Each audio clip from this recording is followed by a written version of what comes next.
Depuis la loi de 2005 dite handicap, l'insertion professionnelle des personnes en situation de handicap est censée être une priorité. Mais entre les ambitions affichées et la réalité de terrain, il y a un monde. Qu'est-ce qui a changé? Quelles nouvelles réformes ont été mises en place? Et surtout, est-ce que cela marche? Handicap et emploi, comment en est-on arrivé là? Une série vidéo présentée par Emmanuel Perret, anthropologue, spécialiste emploi et handicap avec handicap.fr. Épisode 5. 2005, c'était une grande loi cadre, comme celle de 75. Mais après, à l'échelle européenne et mondiale, la France a ratifié 2 conventions majeures. La directive européenne égalité en 2007 et la Convention internationale relative aux droits des personnes handicapées de l'ONU en 2010. Ces conventions redéfinissent le handicap comme une difficulté d'interaction avec la société et non plus comme un problème individuel. À l'échelle de la France, plus aucune loi spécifique sur le handicap. À la place, l'État choisit une nouvelle stratégie, intégrer le handicap dans toutes les lois au sein du droit commun. Le Premier ministre l'écrit noir sur blanc en 2012. Désormais, chaque projet de loi doit prendre en compte le handicap. Sur le papier, c'est un progrès énorme.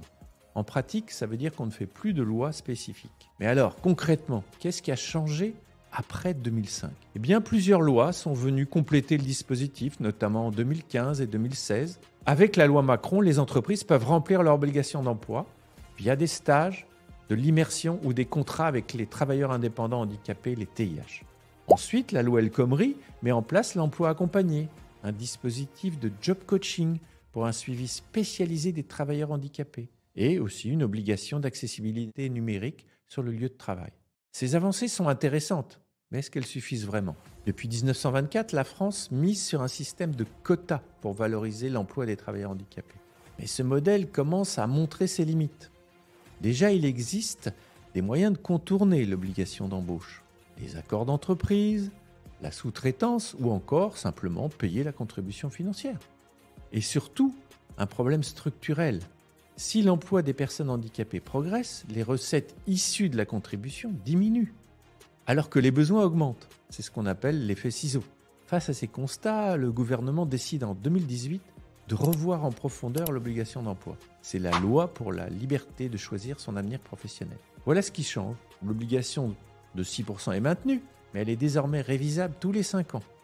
L'obligation s'applique au niveau de l'entreprise et non plus dans chaque établissement. Les salariés des entreprises sous-traitantes ne sont plus comptabilisés au titre de l'obligation d'emploi. Moins de dépenses déductibles pour recentrer le système sur l'emploi direct, mais aussi la fin des accords agréés programmés pour les entreprises par un décret en mai 2019. La mise en place de cette loi va être effective à partir du 1er janvier 2020 et précisée par des décrets.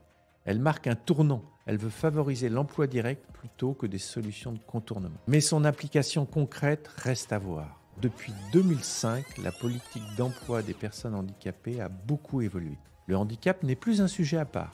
Il est intégré au droit commun. Les réformes successives montrent aussi les limites du modèle des quotas et la difficulté de transformer les bonnes intentions en réalité. Les défis subsistent, notamment en termes de financement et de mise en œuvre pratique.